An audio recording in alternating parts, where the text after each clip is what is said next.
한국 근현대사를 성경적 세계관으로 알리고 전하는 대한역사문화원의 한국근현대사 바로 알기 특강입니다. 자유를 위해 부름받은 사람 네 번째 이야기, 한성 감옥의 기적입니다. 이승만은 한성 감옥의 고통 속에서 자신도 모르게 오 하나님, 나의 영혼을 구원하여 주옵소서, 그리고 나의 나라를 구원하여 주옵소서라고 기도했습니다. 그러자 그를 짓누르던 고통이 사라지고 기쁨을 누리게 되었죠. 이승만은 그때의 상황을 이렇게 고백합니다. 나의 마음에 기쁨이 넘치는 평안이 깃들면서 변한 사람이 되었다. 내가 선교사들과 그들의 종교에 대해 갖고 있던 증오감, 불신감이 사라졌다. 이런 변화 이후 이승만은 비로소 진정한 개혁을 시작하게 되었습니다. 한성 감옥이라는 절망의 장소에서 하나님을 만나고 하나님의 전능하신 손을 의지하여 놀라운 일을 시작한 것이죠. 우리는 그것을 한성 감옥의 기적이라고 부릅니다. 지금부터 한성 감옥 기적을 소개하겠습니다. 그 시작은 한성 감옥 학교입니다. 1902년 10월 어린이를 위한 학교가 시작되었고 12월에는 도서관이 그리고 수감자들의 변화를 위한 어른 학교로 이어졌습니다. 감옥에 웬 학교? 더구나 어린이 학교라니. 어린이도 죄를 지어서 투옥되었다는 걸까요? 그건 아니죠. 만약 죄를 짓고 수감 생활을 해야 하는 사람이 한 집안의 가장이고 그 사람 없이는 가족의 생계 유지가 어려운 경우 그가 밖에 나가 일하는 동안 그의 아들이 볼모로 갇혀 있도록 했다고 합니다. 또 죄수인 아버지와 함께 생활하는 아이들도 있었죠. 그래서 한성 감옥에는 적지 않은 아이들이 있었다고 합니다.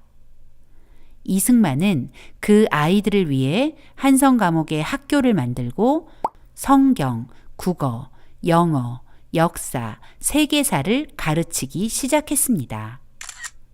이승만이 기독교 입국론을 주장하며 강조한 것이 모든 백성이 깨달아 알아야 한다는 것이었는데 이승만은 이미 한성 감옥에서 백성들을 깨우치는 그 일, 즉 학교를 시작한 것입니다.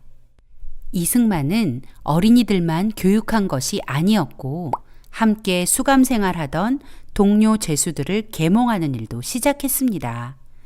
지금의 생각으로는 그랬구나라고 쉽게 생각할 수 있지만 이승만의 동료 죄수 대부분이 잡범과 무레배들이었다는 것을 생각해 보면 그들을 가르친다는 것이 결코 쉬운 일이 아니었을 것이고 이승만의 교육에 대한 의지가 얼마나 결연했는지 짐작하게 합니다. 한성 감옥 학교는 지식을 전달함과 동시에 복음으로 죄수들의 변화를 이끌어내려는 이승만의 전략이 숨어 있었습니다. 감옥이라는 고통의 공간에서 사람들에게 유익한 도움을 제공하면서 동시에 거부감 없이 복음을 받아들일 수 있도록 작전을 세운 것이죠. 선교사들은 이승만의 이 놀라운 계획을 당연히 적극 지지하였고 감옥으로 많은 책을 들여보내주어 1902년 12월 한성 감옥에 도서관을 만들게 되었습니다. 학교를 열고 도서관을 만든다는 것은 이승만 혼자 계획한다고 되는 일이 아니었습니다. 이 모든 일은 하나님의 계획이었죠. 이승만은 이 일이 자신의 능력으로 된 것이 아니라 오직 하나님의 인도하심이라고 고백합니다. 1903년 5월호 신학월보에 실린 그의 글을 잠깐 볼까요? 하나님의 거룩하신 뜻으로 세상 죄인들을 감화시키는 교가 아니면 불소한 재정으로 서적시를 졸지에 실시할 수 없었을지라. 이것이 나의 이른바 하나님의 은혜를 감사함이니 이 깨달음과 감사함으로 여일이 힘쓰면 오늘 심는 겨자씨에서 가지가 생겨 공중에 나는 새가 깃들이게 될 줄을 믿겠나이다. 이승만의 고백처럼 이 모든 일은 하나님의 은혜였습니다. 하나님께서는 이미 그의 생각과 계획에 앞서 행하시며 그를 도울 사람까지 준비하셨죠. 한성감옥 도서관에는 기독교 신앙서적과 역사, 법률, 외교 및 시사 관련 서적, 그리고 문학까지 약 523권의 서적을 소장하고 있었다고 합니다. 500여 권이 뭐 그리 많은 책인가 싶겠지만 그 당시 왕실 도서관인 지복제보다 더 많은 책을 보유하고 있었다는 것에 주목하면 당시로서는 엄청난 규모의 도서관이었던 것입니다. 더구나 감옥에 그 도서관이 있었다니 그야말로 기적 아닐까요? 이승만은 예수님을 영접한 후 한성 감옥의 복음 전도자가 되었습니다. 그는 회심한 후 매일 성경을 읽었는데 언제부터인가는 아주 큰 소리로 온 감옥이 다 듣도록 성경을 읽었다고 합니다. 이유는 함께 수감된 죄수들을 전도할 목적이었죠.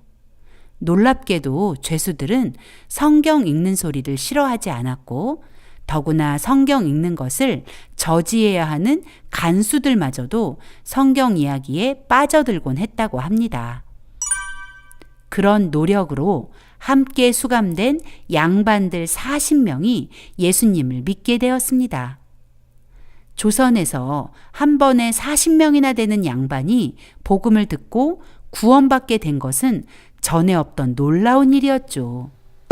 그 양반 중 여럿이 장차 기독교계의 지도자, 그리고 대한민국 건국의 아버지들이 된다는 사실. 하나님의 계획은 이렇게 정확하고 치밀하게 진행되고 있었습니다.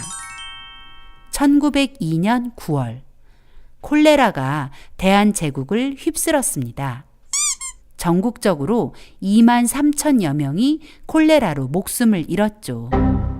한성 감옥도 예외는 아니었고 한성 감옥에 콜레라 환자가 발생하고 4, 5일 만에 60여 명이 사망할 만큼 위기의 상황이었죠. 이승만은 에비슨 선교사에게 콜레라를 치료할 의약품을 부탁했고 에비슨 선교사는 한성 감옥 죄수들을 위해 의약품을 공급해 주었습니다. 이 절박한 상황은 그가 1903년 5월 신학월보에 기고한 옥중 전도를 보면 자세히 알 수 있습니다. 혈육의 연한 봄이 5, 6년 옥고에 큰 질병 없이 무고히 지내며 내 외국 사랑하는 교중 형제 자매들의 도우심으로 하도 보호를 많이 받았거니와 성신이 나와 함께 계신 줄 믿고 마음을 점점 굳게 하여 영혼의 길을 확실히 찾았으며 작년 가을에 괴질이 옥중에 먼저 들어와 4, 5일 동안에 60여 명을 눈앞에서 끌어내릴세 심할 때는 하루 17 목숨이 앞에서 쓰러질 때에 죽는 자와 호흡을 상통하며 그 수족과 몸을 만져 시신과 함께 섞여 지냈으나 홀로 무사히 넘기고 이런 기회를 당하여 복음 말씀을 가르침에 기쁨을 이기지 못함이라. 이승만은 콜레라로 쓰러진 환자들을 진심으로 안타까워하며 헌신적으로 간호했고 그들의 구원을 위해 기도했습니다. 콜레라에 감염될 수 있다는 것을 충분히 알았지만 말이죠. 이승만의 그 섬김은 병든 자들의 마음을 열었고 많은 이들이 이승만의 사랑과 섬김에 감동을 받아 기독교로 개종하는 일이 일어난 것입니다. 언더우드 선교사의 부인 릴리어스 호튼 여사는 이승만의 복음 전도의 열정에 대해 이렇게 말했습니다. 이승만이라는 청년은 성경에 감격하여 동료 죄수들에게 복음을 열광적으로 전파했다. 이승만은 예수님 믿고 완전히 달라졌습니다. 한성 감옥에 수감된 직후 죽음의 공포 때문에 두려워하던 그가 이제는 예수님의 사랑으로 사람들을 돌보고 자유의 복음을 전하는 일에는 죽음도 두려워하지 않는 사람이 된 것입니다. 한성 감옥에는 날마다 더 놀라운 일이 일어났습니다. 한성 감옥을 복당이라고 부르게 된 것입니다. 복당이 무엇인가요? 복이 있는 집, 복이 넘치는 집이라는 뜻입니다. 어떻게 감옥이 고통스러운 그곳이 복이 넘치는 곳이 되었을까요? 그 이유는 한성 감옥에서 하나님을 향한 예배가 드려졌기 때문입니다. 이승만의 구원은 이승만에게만 머물러 있지 않았고 이승만을 통해 한성 감옥에 자유가 선포되고 그 선포된 자유는 더 많은 사람을 자유롭게 했습니다. 그리고 자유를 선물 받은 이들은 하나님을 예배하는 거룩한 성도가 되었고 이제 그들은 거룩한 국민이 되는 것이죠. 잠시 이승만의 기록을 살펴볼까요? 이 이야기의 가장 고무적인 부분은 예수가 다른 사람들의 구원을 위해 자신의 생명을 저버린 데 있다. 어두운 감방 안에서 일부 죄수들은 죽음의 시간을 고통스럽게 기다리고 있었고 어떤 자들은 교수대로 끌려갔고 또 다른 이들은 마치 사탄 자신이 영원히 옥자에서 군림하고 있는 듯 희망의 빗줄기라고는 하나도 없이 끝없이 고통받고 있었다.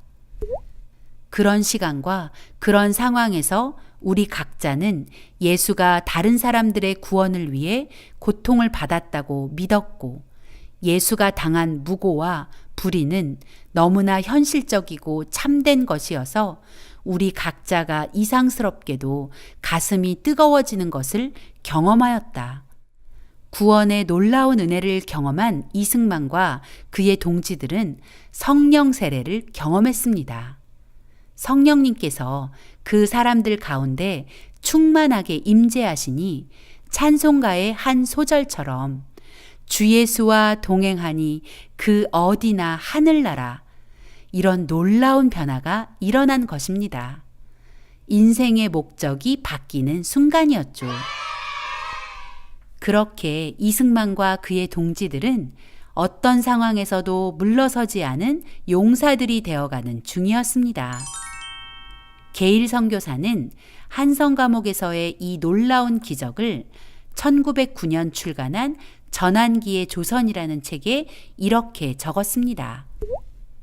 벙커 목사 부부가 정기적으로 방문했던 이들의 감옥은 처음에는 진리 탐구의 방으로 시작하여 다음에는 기도의 집이 되고 그 다음에는 예배당으로 바뀌었다가 급기야 신학당이 되었다. 이 과정을 끝내자 하나님께서는 이들을 모두 감옥에서 내보내어 사역토록 하셨다. 그들은 높은 사회적 지위와 정치적 영향력, 그리고 우수한 한문 실력 때문에 이 나라 수도의 기독교계에서 최초의 지도자가 되었다. 한성 감옥의 기적을 너무나 정확하게 요약해준 문장입니다. 한성 감옥은 이승만과 그의 동지들에게 고난을 가장한 신병 훈련소였습니다. 그곳에서 하나님의 자녀라는 사실을 깨달은 그들은 진리이신 예수님을 더 알기 원했습니다. 그리고 그들은 자신의 힘이 아닌 하나님의 도우심을 구하는 기도의 사람들이 되었죠. 이제 그들은 인생의 목적을 하나님의 영광으로 바로잡았습니다. 그리고 하나님이 자신들을 부르신 목적을 깨닫게 되었습니다. 이 모든 과정이 하나님의 섭리였고 한성 감옥은 하나님이 예비하신 훈련장이었던 것이죠. 이제 하나님은 그들의 모든 훈련 과정이 끝났음을 선언하셨고 한성 감옥에서 내보내셔서 하나님의 구원 프로젝트에 그들을 투입시키셨다는 것입니다. 드디어 1904년 8월 7일 수감된 지 5년 7개월, 햇수로 7년 만에 이승만은 하나님이 열어주신 한성 감옥의 문을 걸어 나왔습니다. 구한말 대한제국은 마치 한성 감옥과 같았습니다. 오직 절망뿐인 상황. 이승만은 그 절망 가운데서 모든 만물의 주인이시며 주권자이신 하나님을 만났습니다. 그리고 함께 수감 중인 죄수들에게 열정적으로 자신이 만난 하나님, 절망 가운데 유일한 소망이신 하나님을 전했습니다. 그리고 대한제국 모든 백성이 그렇게 되길 바랬습니다. 이승만은 절망 속에 있는 한성 감옥 죄수들에게 글을 가르치고 세상의 이치를 깨닫게 하는 교육을 시작했습니다. 그들 역시 대한의 백성이고 그들이 각자의 책임을 다하면 분명 거룩한 새 나라를 보게 될 것이기 때문이죠.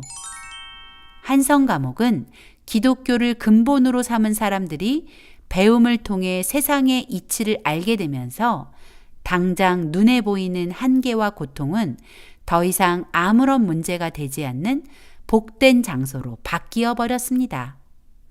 한성 감옥의 이 기적은 찻잔 속의 태풍이 아니라 찻잔을 깨고 나와 대한민국 건국을 이루는 큰 태풍이 된 것입니다.